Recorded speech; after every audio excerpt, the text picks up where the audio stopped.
پانچواں جو ضابطہ قرآن مجید کے مطالعے سے ہمارے سامنے آتا ہے، اس کو ہم قوموں کے عروج و زوال سے یاد کر سکتے ہیں۔ قرآن مجید کے مطالعے سے یہ معلوم ہوتا ہے کہ اللہ تعالیٰ جیسے افراد کو آزمائش کی بنیاد پر منتخب کرتا ہے اور اس کو نعمتیں دیتا ہے یا کسی نقمت سے گزارتا ہے، بالکل اسی اصول پر اور اسی بنیاد پہ اللہ تعالیٰ اپنے علم اور حکمت کی وجہ سے بعض اقوام کو دنیا کا سردار بنا دیتے ہیں یا بعض اقوام کو دنیا کو پر سرفرازی دیتے ہیں، اور اس کے بارے میں اللہ تعالیٰ کا قانون یہ ہے کہ جب تک وہ اپنے اندر حق و عدل اجتماعی طور پر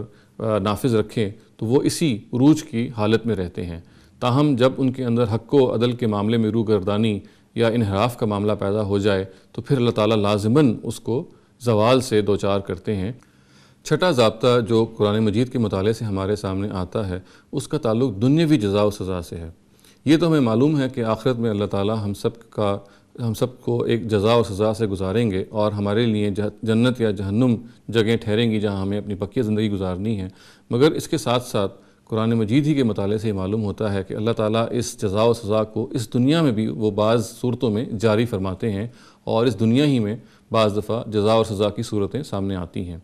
قرآن کے مطالعے سے معلوم ہوتا ہے کہ ان میں سے چند صورتیں تو بالکل متعین ہیں۔ مثال کے طور پہ اس میں سے ایک صورت تو یہ ہے جس کے بارے میں قرآن یہ کہتا ہے کہ وہ لوگ جو دنیا ہی کے طالب ہیں اور ان کو آخرت سے کوئی غرض نہیں ہے، ان کے بارے میں اللہ تعالیٰ یہ کہتے ہیں کہ وہ دنیا ہی میں ان کا حساب چکا دیتے ہیں اور جو کچھ انہوں نے نعمتیں ان کو دنیا میں دینی ہوتی ہیں وہ ان کو دنیا ہی میں دے دیتے ہیں۔ چنانچہ اللہ تعالیٰ یہ فرماتے ہیں کہ من کان یرید الحیات الدنیا وزینتہا نوفی الیہم اعمالہم فیہا، کہ جو لوگ دنیا اور اس کی زینتوں کو چاہتے ہیں ان کے اعمال کا صلہ اللہ تعالیٰ ان کو دنیا ہی میں دے دیتے ہیں۔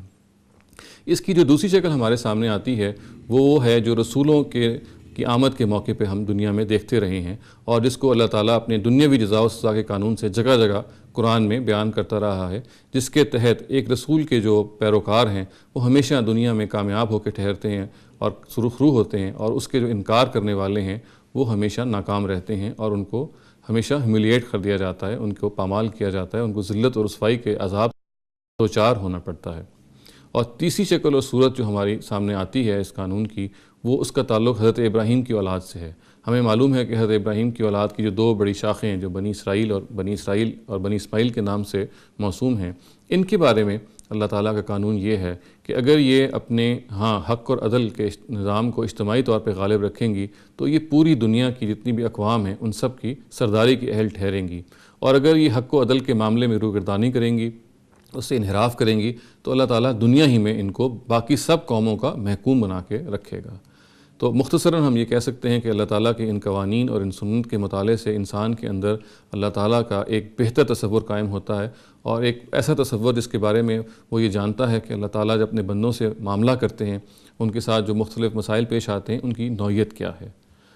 وآخر دعوانا ان الحمد للہ رب العالمین۔